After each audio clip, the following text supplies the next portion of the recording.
Selamat malam Sobat Tidak Terlihat, kembali lagi dengan gua Hatip Abdurrahman dalam podcast Ludah Pocong.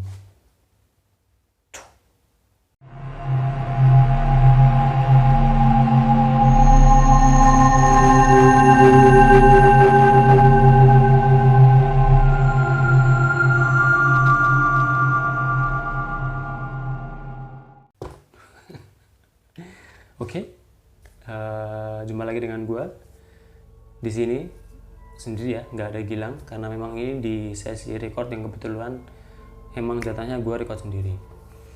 Sebelum kita masuk ke ceritanya ataupun pembahasan di episode kali ini, gak lupa gue ucapin terima kasih yang sebanyak-banyaknya kepada seluruh sobat tidak terlihat di seantero universe ya, yang udah dukung dan support kita sampai detik ini. Oh iya, dan di tahun ini kita ada satu goals yang memang sedang kita target banget gitu ya. Jadi kita pengen mencapai di 1000 subs atau di 1000 subscriber pertama. Jadi sekarang itu sudah di angka 703 subscriber. Jadi mari sobat tidak terlihat, kita bahu membahu ya, mensupport Lucong agar achieve 1000 subscriber di akhir tahun ini ya. Jadi di awal tahun depan kita ada target goals lagi gitulah. Oke. Itu tadi sekilas. Kemudian nggak lupa juga gue ucapkan ini ya, turut berbelasungkawa dan juga turut mendoakan kepada saudara-saudara kita, kepada sobat tidak terlihat lain yang berada di area Gunung Semeru, yang memang kalian tahu sedang ada musibah di sana berupa erupsi yang anjir, gue liat videonya aja serem sih, serius. Merapi yang gue sempet ngalami ya, meskipun gak langsung ya karena berdekatan gitu kan, itu kayaknya nggak segitunya banget ya gitu. Cuman video Semeru kemarin tuh emang wah, gila banget, serius gila banget, kayak memang gede banget erupsinya ya gitu. Jadi ya gue mewakili Gilang dan juga Minsuh dan juga tim Lucong mengucapkan ini ya, turut berbelasungkawa untuk yang korban meninggal dunia, dan juga kami mendoakan semoga sobat tidak terlihat ataupun korban-korban yang dari erupsi Gunung Semeru tersebut mendapatkan kesabaran ya, dan juga diberikan ketabahan, dan semoga bencana ini segera berakhir dan kita bisa menyongsong awal tahun dengan bahagia. Oke. Kemudian di episode kali ini kita ada di segmen reguler.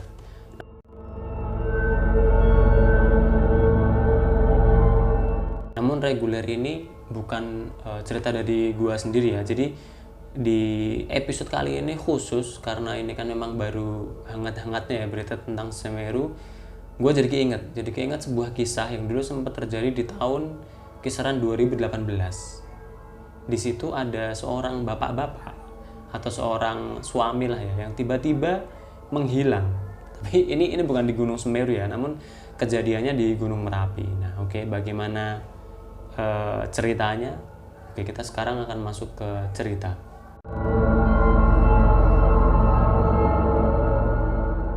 Jadi kisah ini berawal dari seorang bapak-bapak. Seorang bapak-bapak ini mengajak istrinya berwisata ke area Gunung Merapi, di mana waktu itu di Bangker Kali Adem. Oke. Jadi di Bangker Kali Adem ini bapak-bapak ini bernama Warsito. Jadi Pak Warsito bersama istrinya berwisata ke area Bangker Kali Adem.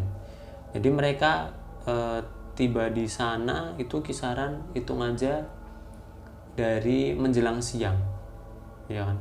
Menjelang siang mereka sampai sana, istirahat dan seterusnya.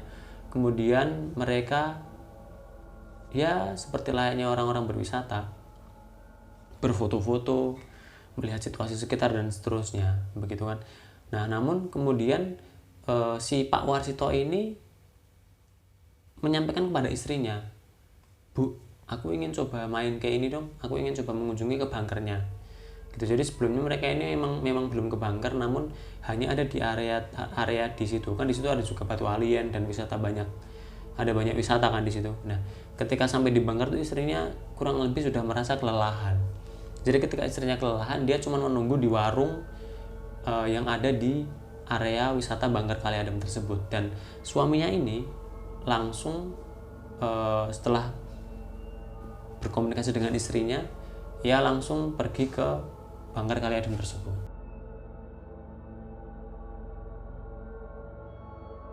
Berjalanlah Pak Warsito ke arah Bangker Kali Adem. Di situ kisaran jam 10 pagi lah. Jam 10 pagi Pak Warsito sudah berada di area Bangker. Nah, ketika di area Bangker ini Pak Warsito menuturkan juga tidak ada yang aneh ya. Jadi ya seperti biasanya dia melihat orang-orang begitu. Melihat orang-orang. Nah, namun ada di satu titik ketika, jadi kalau sobat tidak terlihat pernah ke Bangker itu kan kalian masuk, ya kan? Kalian masuk, di depan itu akan ada jalan turun menuju ke dalam Bangkernya, masuk ke dalam Bangker. Nah, ini kan ada satu jalan yang ke atas, jadi ke atas Bangkernya. Nah, di atas Bangker itu nanti kalian akan langsung bisa melihat Gunung Merapi yang sangat jelas sekali ya dari situ ya, karena itu memang cuma radius berapa kilo seperti itu. Nah, di samping gunung itu ada Kali Gendol, kalau nggak salah Kali Gendol.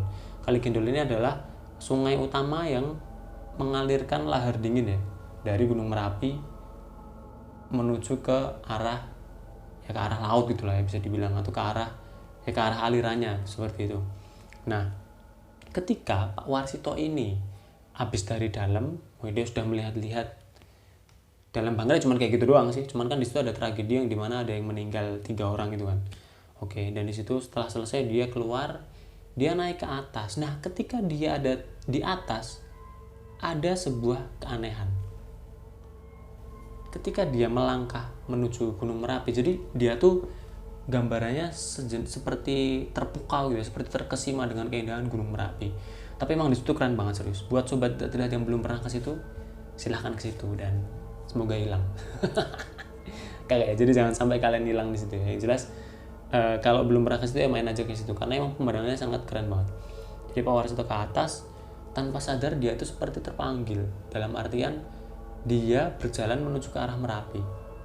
Tapi ini dia nggak ada niatan pengen ke Merapi ya, cuman berjalan aja kayak melihat sesuatu yang takjub, dan dia seperti ada magnet yang mengajak dia ke situ gitu. Nah, ketika dia mendekat ke situ, sepersekian detik dia tersadar, gitu kan. Dia nengok ke belakang. Ketika dia menengok ke belakang, semua orang yang tadinya ramai ada di sekelilingnya dia mendadak semuanya hilang.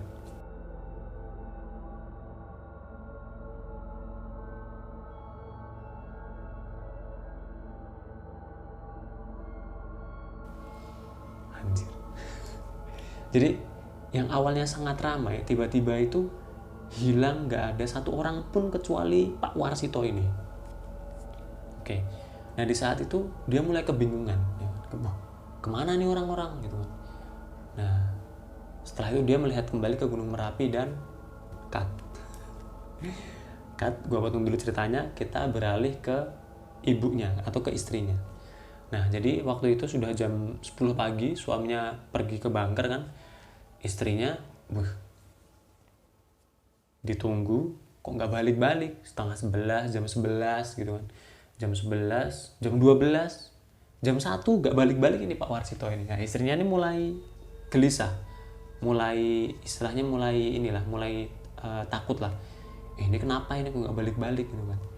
Nah, sampai akhirnya dia menyusul ke arah Bangker, dan tentu saja di Bangker tuh banyak orang, ramai orang. Jadi dia melihat ke area Bangker tersebut, mana ini suamiku gitu kan, nggak ada. Akhirnya sampai istrinya ini, sebut aja Bu Yeni ini melihatkan foto suaminya ke orang-orang yang ada di area Bangker tersebut. Jadi bayangannya mungkin, Pak tolong lihat suami saya nggak, ini foto orangnya kayak gini gitu. Wah, nggak tahu bu. Habis itu setelah dia mencoba mencari banyak orang, bertanya dengan banyak orang, dia nggak dapat jawaban. Sampai akhirnya dia sudah semi putus asa, dia ngelihat ada satu orang yang, kayaknya orang ini tahu nih. Wah, dia di tengah-tengah paniknya ya dan takutnya dia ini karena suaminya nggak ada gitu kan. Akhirnya dia bertanyalah ke orang tersebut. Ditanya, Pak, tahu suami saya ini nggak? Oh, saya tadi lihat bu. Saya lihat ini bapak ini tuh tadi ada di dalam ini kebetulan masuk sama saya ke bunkernya. Jadi kebetulan bapak yang ditanya itu orang yang sama Pak Warsito masuk ke dalam. Nah ketika masuk, keluar lagi, bapaknya ini keluar. Nah dia melihat Pak Warsito ini naik ke atas bunker, dimana memang di situ banyak orang juga, jadi ya nggak ada yang aneh gitu loh dengan hal itu, kecuali dia loncat jurang gitu itu baru yang hal yang aneh, tapi nggak ada yang aneh. Jadi dia naik ke atas bunker, kemudian si yang ditanya ini, bapak-bapak yang ditanya istrinya ini ya sudah pergi begitu saja.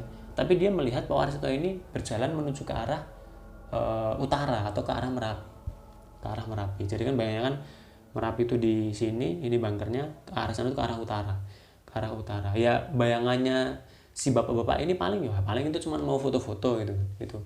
Saya lihat terakhir di situ gitu kan. Nah habis itu kan istrinya, oh gitu, oke terima kasih Pak, terima kasih gitu kan. Ya sudah, bapak itu pergi berlalu, ibunya masih coba mencari sampai akhirnya jam setengah 3-an atau jam 3 sore istrinya sebel kan.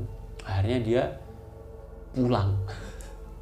Dia memutuskan pulang sendiri. Jadi dia tuh masih menganggap bahwa wah apakah suamiku marah gitu kan sama aku, apakah dia ngambek gitu kan. Ngambek, akhirnya si Bu Yeni ini memutuskan untuk pulang ke rumah sendirian. Gue nggak tahu ya naik ojek atau apa, tapi tahun 18 sudah ada ojek sih, sudah ada Gojek maksud gue. Akhirnya dia pulang sambil ngomel gitu kan, sambil gedumel ya bahasa Jawanya. Dia sudah berikrar dalam hati, wah ketika gue sampai rumah, awas nih kalau sampai tahu suami ninggal gue pulang sendirian, awas nih. Dia sudah meniatkan buat marah-marah ya sampai rumah. Oke. Tapi ketika sampai rumah, kok masih kunci, rumahnya masih kuncian. Dia agak bingung, Bang. Kok rumahnya masih kuncian? Apakah dikunci dari dalam kan? Akhirnya karena dia juga pegang kunci, dia masuk. Dibuka pintunya, kriet gitu kan. Dia masuk ke dalam, gak ada orang. Jadi Bu Yeni yang tadinya dari atas sudah meniatkan untuk marah-marah dan ngomel ke suaminya, ketika sampai rumah dia justru malah semakin panik dan dia tidak jadi marah-marah. Ya oke. Ya jelas ya, karena ya gimana ya, dikira ditinggal pulang, ternyata sampai rumah gak ada orang. Kan ngeselin banget. Yaudah akhirnya Bu Yeni bingung kan, dia bingung, aduh gimana ini ya, kemana suamiku gitu kan. Akhirnya dia calling saudara gitu lah kurang lebih, minta bantuan, ini suamiku kemana ya, gini kan. Gak ada yang tahu. Akhirnya saudaranya ini menyarankan kepada Bu Yeni untuk, ayo Bu, kita ke bunker lagi aja, kita minta tolong laporan sama tim SAR yang di sana. Nah akhirnya hari itu juga Bu Yeni langsung laporan dengan tim SAR, naik ke atas, lapor gitu kan, lapor Pak, mungkin siap gerak gitu hormat gerak gitu ya enggak ya, yang jelas dia langsung laporan aja seperti biasa ke tim SAR. Pak lapor, jadi ini suami saya itu hilang tadi kisaran jam 10 pagi. Jam 10 dia tuh pamitan pergi sama saya buat ke bunker gitu, tapi nggak balik-balik sampai sekarang. Dan waktu itu posisi sudah kisaran malam gitu ya, udah mau malam, sudah mau maghrib atau sudah mau isya gitu kurang lebih. Dan di situ tim SAR langsung menerima laporan tersebut dan mengabarkan kepada segenap unit SAR yang lain yang ada di area Merapi. Oke, setelah tim SAR mendapatkan laporan dari Bu Yeni atau istri Pak Warsito, akhirnya tim SAR segera mengabarkan ke seluruh jejaring ya, atau seluruh jaringan dari SAR yang ada di area Gunung Merapi. Mungkin nih kelinci satu gitu kali. Kelinci satu masuk nih, ada laporan ini dari Ibu Yeni bahwa Pak Warsito suaminya menghilang. Menghilangnya di mana? Mendaki pakai baju apa gitu. Mungkin tanyanya gitu ya tim SAR lain. Oh enggak, ini enggak mendaki, ini dia tuh berkunjung di bunker Kali Adem dan tiba-tiba menghilang. Bingunglah seluruh tim SAR di situ. Wah ini apa ini? Biasanya kan kalau orang hilang kan mendaki gitu ya, memang niat daki nyasar gitu. Lah ini hal yang sangat tidak masuk akal ketika ada orang nyasar di area bunker Kali Adem. Itu hal yang sangat mustahil sebenarnya karena itu ramai gitu kan.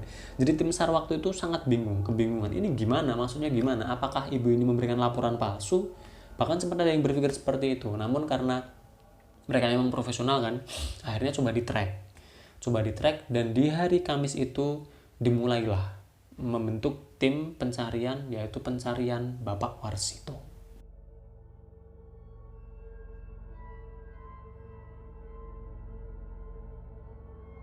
Singkat cerita, tim SAR tersebut mulai mencoba menyisir karena dari kesaksian bapak-bapak yang melihat Pak Warsito terakhir itu menuju ke arah utara atau menuju ke arah Gunung Merapi. Jadi waktu itu tim SAR memutuskan untuk mencoba mencari di area itu terlebih dahulu. Setelah dicari tidak ditemukan, mereka briefing lagi, kemudian mereka menyepakati, oke, kita coba cari ke atas, ya kan? Nah, jadi buat informasi supaya tidak terlihat, waktu itu tim SAR melakukan pencarian di rute yang menuju Kinarjo kalau nggak salah Kinarjo. Jadi di situ ada juga rute itu sudah tidak terpakai karena waktu erupsi tahun 2010 memang besar erupsinya kan, dan rute itu kurang lebih sudah hilang, sudah hancur seperti itulah.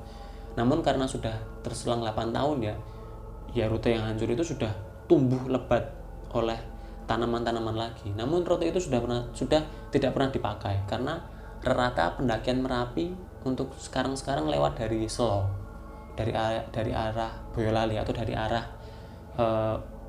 utaranya Gunung Merapi. Jadi kalau rute itu dari selatan ke utara, ini dari utara ke selatan. Rutenya seperti itu yang gue tahu ya. Itu. Dan di situ tim SAR mencoba menelusuri dari rute yang memang sudah tidak dipakai di situ. Mereka mencoba menyusur dari Kali Gendol itu di hari Kamis ya. Jadi hilangnya hari Kamis, di malam Jumat itu mereka langsung menyusur, dan di situ medannya sangat ekstrim, sangat berat, medannya sangat berat. Bahkan nggak cuma satu tim SAR, ada beberapa tim SAR yang dikerahkan untuk mencari Pak Warsito. Ketika naik sampai di pos 2, mereka beristirahat dan mencoba mencari jejak, dan tidak ada apapun. Dan setelah Jumat paginya mereka coba naik lagi, mencoba nyari ke arah puncak. Nah, ketika di puncak ini hujan sangat deras. Bahkan saking ekstrimnya jalur tersebut, ketika hujan turun itu jalur yang mereka buka itu jadi seperti air terjun. Itu ekstrim, itu sangat ekstrim, serius. Itu ekstrim banget, serius. Bayangkan aja jalur mendaki gunung jadi seperti air terjun, itu kan ekstrim, itu sangat ngeri banget. Gitu, akhirnya mereka mencoba mencari tapi belum ketemu di hari Jumat. Kemudian di hari Sabtu mereka masih terus mencari sambil mencoba karena Merapi itu emang sangat kental dengan unsur-unsur mistisnya. Di situ mereka juga mencoba meminta bantuan kepada tetua sekitar atau tokoh adat atau tokoh masyarakat yang ada di area lereng Gunung Merapi untuk mencari tahu Pak Warsito ini kemana, atau apakah dia seperti ini yang kemarin berita viral itu yang hilang di Curug mana itu, ternyata dia kabur karena stres persoalan keluarga itu, atau mungkin seperti itu kan. Itu juga bisa berpikir seperti itu juga tim SAR-nya. Karena setelah mencari dari tetua adat sebenarnya ada sedikit petunjuk, namun itu juga belum terlalu jelas. Yang jelas diminta untuk mencari di area aliran Sungai Kali Gendol dan juga sepanjang jalur pos 2 ke arah puncak, diminta mencari ke situ. Oke. Kemudian mencari di hari Sabtu sama masih nggak ada hasil. Sampai malamnya hari Sabtu tim SAR pun kelelahan, kecapean. Mereka sempat ingin menghentikan pencarian atau menunda pencarian karena memang cuacanya sangat ekstrim saat itu. Berlanjut di hari keempat pencarian Pak Warsito. Jadi ketika malam minggunya Sabtu malam itu mereka sudah beristirahat karena medan yang ekstrim dan cuaca yang ekstrim. Akhirnya di pagi harinya mereka memulai pencarian lagi. Pencarian masih tetap berfokus di area pos 2 Sri Manganti kalau nggak salah. Pos 2 Sri Manganti, seperti itulah jalur yang sudah tidak terpakai. Mereka mencoba mencari daerah situ, menyisir, naik turun disisir sambil memanggil-manggil nama Pak Warsito. Warsito, Pak Warsito, kalau dengar suara kami dibalas atau disahut gitu kan. Namun juga tidak ada tanda-tanda balasan dari Pak Warsito. Hingga akhirnya ada salah satu tim SAR yang waktu itu dia sudah kelelahan, sudah sangat kelelahan. Dia dari pos 2 mau arah pos 3, dia ingin beristirahat dan kembali ke pos 2. Jadi bayangannya begini sobat tidak terlihat. Dari pos 2 mau ke arah pos 3, salah satu tim SAR ini tuh berjalan di jalur pendakian yang sudah mulai lebat ya, dan tentunya waktu itu sudah dibuka kembali oleh parang dan seterusnya. Dia naik sepanjang jalur pendakian, tidak ada apa-apa, sambil memanggil-manggil Pak Warsito, dia nggak lihat apa-apa. Nah ketika turun tiba-tiba salah satu tim SAR ini melihat Pak Warsito sedang tertidur di jalur pendakian. Jadi ini orang yang disebutkan ini sama seperti foto ini Pak Warsito gitu kan. Dia sangat girang ketika melihat Pak Warsito tepat berada di depannya, terlentang di jalur pendakian. Tapi di saat dia menemukan itu, seketika dia merasa ngeri lah, atau bergidik ngeri atau merinding ya, karena waktu dia naik nggak ada orang ini nggak ada di jalan ini lah. Kenapa ini dia naik turun sebentar tiba-tiba nongol di situ? Akhirnya karena dia nggak mau berpikiran aneh-aneh kan, langsung tim SAR ini membawa Pak Warsito ke pos 2. Tentunya dipanggil dulu tim SAR yang lain, dibantu kan di pos 2. Nah ketika di pos 2, Pak Warsito ini sudah dalam kondisi sangat lemas ya, sangat lemas dan tidak bisa berkata-kata, dalam artian cuman au dikasih minum gitu. Jadi paling cuman kayak gitu aja bisanya.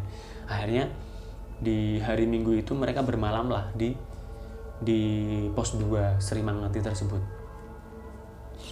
Akhirnya buat tenda seperti biasanya. Nah tim SAR yang menemukan ini memang diberi tugas untuk menjaga Pak Warsito. Jadi Pak Warsito dimasukkan ke tenda, dia tidur, dikasih makan dan seterusnya agar stamina-nya pulih ya. Nah di saat itulah ketika tim SAR yang lain turun mengabarkan, di situ cuma ada beberapa tim SAR. Nah tim SAR yang menemukan ini sebut aja namanya Warto gitu. Sebut aja namanya Warto dan Warsito. Jadi Mas Warto ini ketika yang lain pada turun, dia kan penasaran, ini udah bisa ditanya-tanyai belum ya. Akhirnya dia mencoba masuk dalam tenda. Nah ketika dia masuk ke dalam tenda, memang ternyata benar Pak Warsito ini sudah lumayan pulih. Jadi Pak Warsito ini sudah bisa duduk dan sudah bisa memanggil nama masnya, mas minta air gitu, mas minta makan gitu kan. Akhirnya Mas Warto ini mengambilkan makanan dan minuman, diberikan kepada Pak Warsito. Nah merasa mendapatkan momentum yang sangat tepat, Mas Warto ini mencoba mengulik sebenarnya apa yang terjadi dengan Pak Warsito selama ini. Jadi tiba di sesi percakapan antara Mas Warto dengan Pak Warsito. Pak Warsito sambil meneguk secangkir ini ya, teh hangat yang diberikan oleh Mas Warto. Mas Warto bertanya, Pak Warsito, kemarin itu sebenarnya kejadiannya bagaimana? Kok Bapak tiba-tiba bisa menghilang? Dan Bapak memang tidak berniat mendaki kan? Lihat pakaian Bapak cuma pakai kaos yang ada tulisannya rip curl, kemudian pakai celana pendek, tidak bawa apa namanya tuh, tidak bawa tas, tidak bawa tenda, tidak bawa sleeping bag, tidak bawa carrier. Bapak memang tidak berniat mendaki kan gitu. Tapi kenapa Bapak bisa hilang dan ketemu di jalur pos 2 ini gitu. Nah di situ Pak Warsito menghela nafas. Begitu mungkin ya. Jadi Pak Warsito mencoba menceritakan kepada Mas Warto terkait apa yang terjadi. Jadi begini Mas, waktu itu saya, ini sebelum hari Kamis ya, kisaran hari Selasa atau hari Rabu, saya kurang paham kenapa kok tiba-tiba saya ini ingin berwisata ke area Gunung Merapi. Pak Warsito mulai membuka ceritanya. Jadi Pak Warsito juga nggak tahu kenapa kok dia pengen main ke Merapi. Dia nggak tahu kenapa. Akhirnya dia mengajaklah sang istri untuk bermain atau berwisata ke Gunung Merapi. Dan istri ya karena lama nggak rekreasi ya mau-mau aja kan gitu. Nah akhirnya istri mau, berangkatlah mereka. Rencana emang sebenarnya di hari Rabu, tapi waktu itu tertunda dan jadinya hari Kamis. Kemudian di hari Kamis Pak Warsito dan juga Bu istrinya ini pergilah ke area wisata Gunung Merapi. Mereka dari Mbah Marijan ke Masjidnya Mbah Marijan, kemudian ke area lereng Merapi, ke Museum Gunung Merapi dan seterusnya. Nah kemudian mereka langsung berlanjut ke Bangker Kali Adem. Nah di Kali Adem ini istrinya karena sudah kecapean, cuman duduk-duduk di warung, dia tidak ingin naik ke atas atau ke arah Bangker. Tapi Pak Warsito ini nggak tahu. Jadi saya tuh merasa ingin sekali ke Bangker Mas. Waktu itu Pak Warsito menceritakan kepada Mas Warto. Akhirnya ya udah saya bilang ke istri saya, Bu tunggu sebentar ya, saya ingin lihat-lihat Bangker. Gitu gimana sih gitu. Ya udah jangan lama-lama, istrinya bilang gitu kan. Akhirnya Pak Warsito pergilah ke Bangker. Nah, waktu itu saya ya seperti biasa Mas, padahal saya juga sudah pernah ke situ. Tapi nggak tahu di hari itu saya pengen banget ke situ lagi. Akhirnya Pak Warsito masuk ke Bangker. Nah setelah ke Bangker, dia tuh sebenarnya sudah ingin balik ke istrinya. Ketika keluar, dia tuh merasa ada sesuatu yang menarik dia untuk melihat atau untuk pergi ke atas Bangker dan kemudian melihat ke arah Merapi.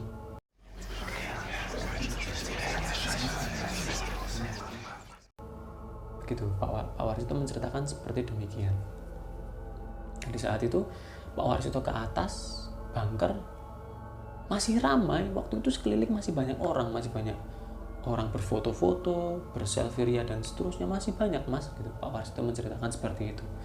Kemudian ada satu titik atau sepersekian detik Pak Warsito ini merasa pandangannya tidak bisa lepas dari Gunung Merapi.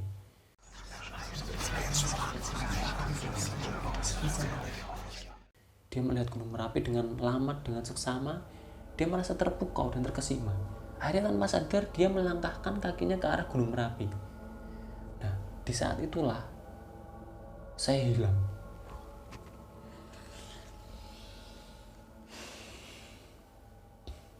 Jadi Pak Warsito melangkahkan kakinya ke arah Gunung Merapi.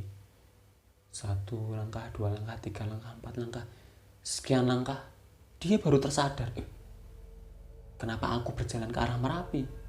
Akhirnya dia ingin balik badan, ingin putar arah ya. Ketika dia berbalik badan, kemana perginya semua orang? Jadi seketika itu juga Pak Warsito kehilangan atau tidak bisa melihat siapapun kecuali dirinya sendiri di area situ. Yang awalnya di area Bangker itu sangat ramai dengan orang, ya bisa dilihat ya ramainya di Bangker itu gimana, karena emang keren banget view-nya. Tiba-tiba cuman dia sendiri ada di situ, dan di situ dia mulai panik, mulai kebingungan. Ini gimana kok aku tiba-tiba sendiri gitu. Nah di situlah dia mulai tidak bisa membedakan mungkin ya, atau mungkin dia mulai hilang fokus. Jadi dia malah justru berjalan ke arah Merapi, dia menuruni tebing, dia turun ke Kali Gendol. Kalau ini buat sobat tidak terlihat ya, yang tahu Kali Gendol itu dari atas Merapi sampai bawah tuh tingginya seberapa, pasti kalian ya gitulah, pasti kalian sudah omong kosong pasti. Ini pasti nggak mungkin ada orang cuman pakai sendal, pakai celana pendek, pakai kaos, ke bawah jaket, ke bawah tas, gak bawa peralatan rappelling, gak bawa peralatan apapun, dia menuruni tebing dari atas Bangker ke bawah. Itu gila banget serius. Itu hampir, ya bukan hampir ya, itu sudah sangat gak mungkin sebenarnya. Dia turun ke bawah. Kemudian saya waktu itu terus berjalan Mas. Saya berjalan ke arah puncak Merapi. Saya melewati Kali Gendol, saya lewat bukit, naik turun bukit, kemudian saya sampai Merapi. Sampai di atas Merapi, wah baru saya sadar, kok saya di atas Merapi, saya sampai di puncak Merapi waktu itu.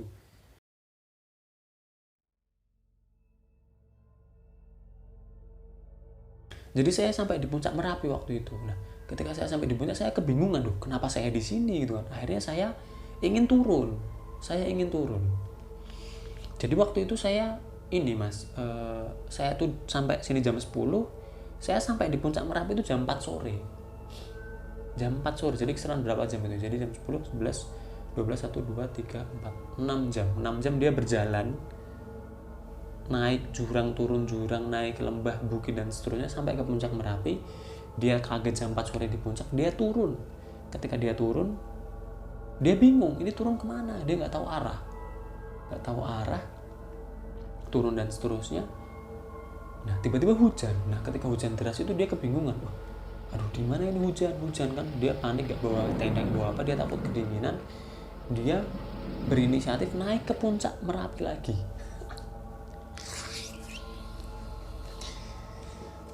Dia naik ke arah puncak Merapi lagi. Jadi dia naik ke atas lagi. Alasannya kenapa dia naik ke atas? Karena dia merasa di atas hangat. Dan di situ ada batu-batu yang bisa dia gunakan untuk berteduh dari hujan. Naik ke atas, hangat, terang, dia turun lagi. Nah ketika turun itu, dia tuh sempat mendengar ada suara orang memanggil, Pak Warsito, Pak Warsito, Pak Warsito. Tapi ketika dia mau nyaut itu nggak ada hai gitu kan. Tapi nggak ada balasan dari orang yang memanggil. Padahal suaranya terlihat sangat dekat. Dia bingung. Akhirnya ketika dia turun lagi itu hujan lagi.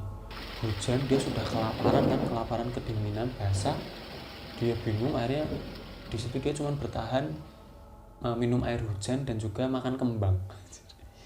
Ini kembangnya kalau dispesifikan kayaknya creepy, mungkin kembang-kembang tertentu kali ya. Ya itulah, aku nggak tahu itu. Akhirnya dia cuma makan kembang. Di bawah dia kehujanan, dia naik lagi ke Gunung Merapi, ke puncak. Itu gila serius. Dari mau bawah turun dia naik lagi. Nah setelah itu dia sampai atas ini, dia sudah bertekad, aku harus turun kali ini, gimana pun caranya aku harus turun. Akhirnya Pak Warsito itu dari atas turun lagi. Nah ketika turun ini dia berada di posisi yang sangat lemah karena berapa hari tidak makan ya, dan karena cuma minum air hujan sama makan bunga atau makan kembang. Dia lemas dan akhirnya dia cuma bisa terduduk di jalan yang ia lalui untuk turun. Dan itu pun ketika dia mengikuti jalur, dia juga nggak tahu turunnya kemana. Lah dia ini emang juga nggak pernah mendaki, baru kali itu dia bisa mendaki seperti itu gitu maksudnya. Dan dia turun, di tengah perjalanan dia kecapean dan lemas, ya udah dia ketiduran di situ. Nah waktu ketiduran itu mas, saya dengar suara sayup-sayup manggil nama saya, tapi saya udah nggak ada tenaga untuk membalasnya atau untuk menyautinya gitu. Akhirnya saya tertidur di situ, saya sudah pasrah mas, gimana lah, terserah gitu kan. Saya udah pasrah. Dan tiba-tiba saya ketemu Mas Warto ini, dan Mas Warto nolongi saya, terima kasih mas gitu. Nah dan sampai ini tadi saya ditemukan, dan sampai sekarang ini mas saya di sini alhamdulillah selamat gitu, bertemu dengan tim SAR gitu. Gitu. Nah mendengar cerita dari Pak Warsito tersebut, Mas Warto sama sekali tidak memberikan tanggapan. Kenapa dia tidak memberikan tanggapan? Karena banyak sekali pertanyaan, banyak sekali tanda tanya yang muncul di kepala Mas Warto. Karena Mas Warto ini sebagai seorang tim SAR senior ya, dia paham bagaimana medan Merapi, berapa waktu normal menempuh dari untuk muncak dari bawah ke atas turun lagi butuh berapa lama, kemudian peralatan apa saja yang harus dibawa, logistiknya, itu semua berputar di kepala Mas Warto. Dia sangat kebingungan, ini bapak ini sedang ngaco gitu, atau bapak ini sedang ngelantur, sedang mengigau atau berhalusinasi gitu. Bahkan Mas Warto sampai berpikir demikian, karena yang diceritakan sangat tidak masuk akal.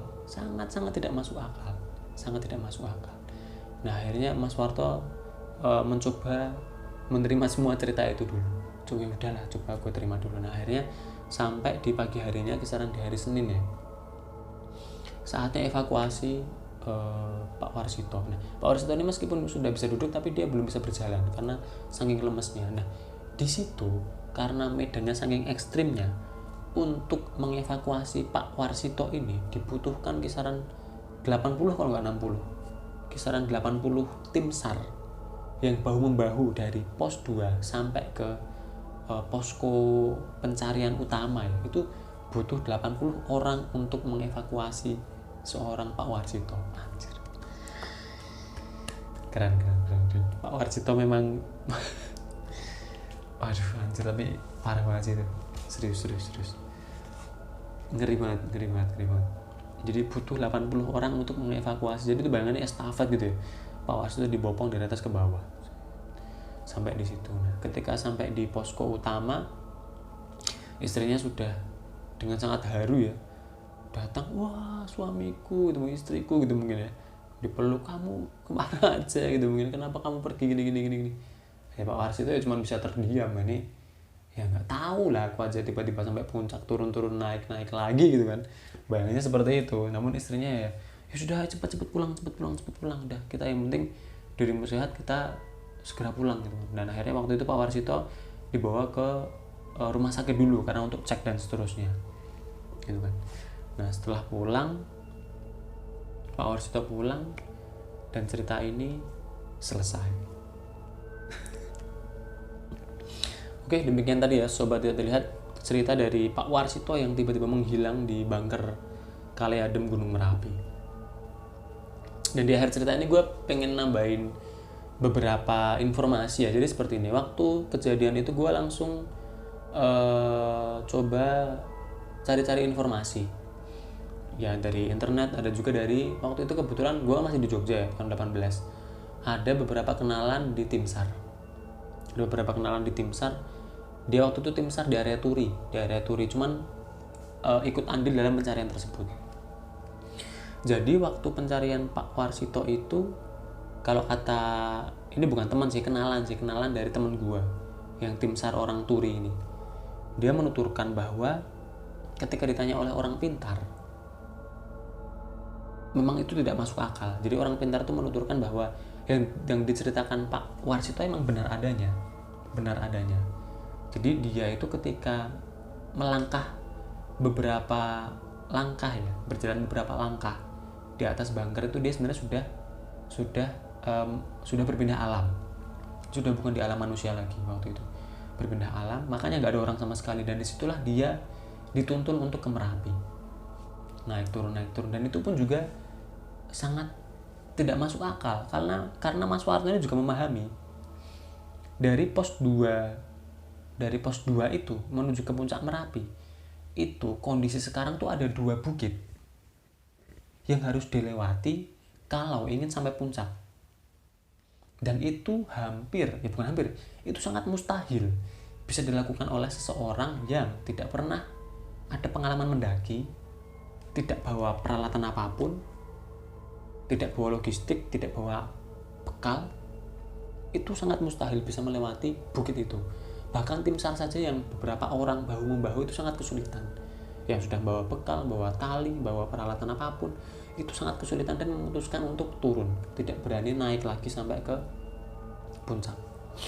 Karena emang jalurnya udah sulit, udah sangat sulit di situ. Mustahil lah bisa dilewati manusia gitu. Akhirnya ya sudah, dia balik lagi seperti itu. Dan itu memang jadinya namun seperti itu. Jadi Pak Warsito ini memang ada di dimensi lain yang waktu itu naik turun itu ada di dimensi lain. Dan kemudian informasi dari sesepuh tersebut atau orang pintar ya dalam artian ya, itu menyampaikan bahwa ternyata si Pak Warsito ini ada keturunan atau ada pegangan dari leluhurnya yang ada kaitan dengan Gunung Merapi. Jadi sebenarnya waktu itu bukan maksudnya jelek ya, bukan untuk mencelakai Pak Warsito sebenarnya. Jadi Pak Warsito ini sebenarnya karena dia ada pegangan atau warisan atau turunan dari leluhurnya yang ada kaitan dengan Merapi, dia sebenarnya cuma diminta untuk silaturahmi. Jadi cuma silaturahmi ya ke Merapi gitu loh. Tapi nggak gitu juga ya. Silaturahminya kenapa harus berpindah alam gaib gitu maksudnya? Silaturahmi aja lah. Nggak asik sama sekali silaturahminya. Jadi cuma diminta silaturahmi, ya udah habis itu pulang seperti biasa gitu. Mungkin karena Pak Warsito ini kurang paham, jadi dia malah bingung dan mungkin tersesat itu mungkin. Namun memang ya karena memang bukan untuk mencelakai atau gimana ya karena memang buat silaturahmi aja, ini ya Pak Warsito bisa balik, bisa pulang ke rumah dengan selamat. Ya kurang lebih itu ya Sobat Tidak Terlihat, reveal cerita dari perjalanan Pak Warsito yang hilang di Bangker Kali Adem. Jadi kalau cerita-cerita gunung itu hilang di Gunung Semeru, hilang di Gunung Marapi, hilang di Gunung Selamat gitu, kayak keren gitu. Hilang di gunung ketika pendakian, lah ini hilang di Bangker Kali Adem. Jadi itu lucu sih, itu lucu, tapi memang ya kenyataannya seperti itu. Ya kenyataannya seperti itu ya, tidak bisa dipungkiri ya, emang itu kejadiannya gitu sih. Ya begitu ya Sobat Tidak Terlihat, akhir kisah dari Pak Warsito dengan istrinya vacation on the gaib world, on the gaib dimension gitu. Jadi ya dia berwisata ke alam gaib. Untung nggak ngajak istri ya. Kalau ngajak istrinya mungkin istrinya nggak balik gitu. Karena yang ada koneksi kan cuma Pak Warsito kan. Gitu. Ya udah gitu. Terima kasih banget buat kalian semua, buat seluruh Sobat Tidak Terlihat yang sudah nonton video ini, udah dengerin kami di podcast. Terima kasih banget buat kalian semua. Jangan lupa share podcast kami. Jangan lupa share pengalaman kalian ketika mendengarkan podcast kami di Spotify. Kemudian jangan lupa bantu kami. Ini semi memelas ya. Bantu kami meraih 1000 subscriber di tahun ini. Ini kan tanggal berapa sih? Tanggal 7 ya. Tanggal 9 ya, tanggal 9 masih ada 20 hari lagi untuk berjuang mencapai 1000 subscriber gitu ya Sobat Tidak Terlihat. Jadi ya thanks banget buat kalian semua atas supportnya. Oh ya thanks juga buat anak Tommy Soeharto, anak Soeharto ya, yang sudah support atau traktir kami sajen di Traktir ID ya. Jadi informasi juga kita ada platform baru di Traktir. Jadi buat Sobat Tidak Terlihat yang pengen support kami atau yang pengen memberikan sajen ke kami, bisa klik link di bawah ya. Di bawah ada link Traktir, silahkan kalian klik di situ dan traktir kami dengan sajen-sajen yang kalian kirimkan. Jadi gitu ya Sobat Tidak Terlihat, thanks semangat buat kalian semua. Gua mewakili Gilang dan juga Minsuh dan juga tim Ludah Pocong. Thanks semangat buat kalian semua. Salam Lucong Cuh.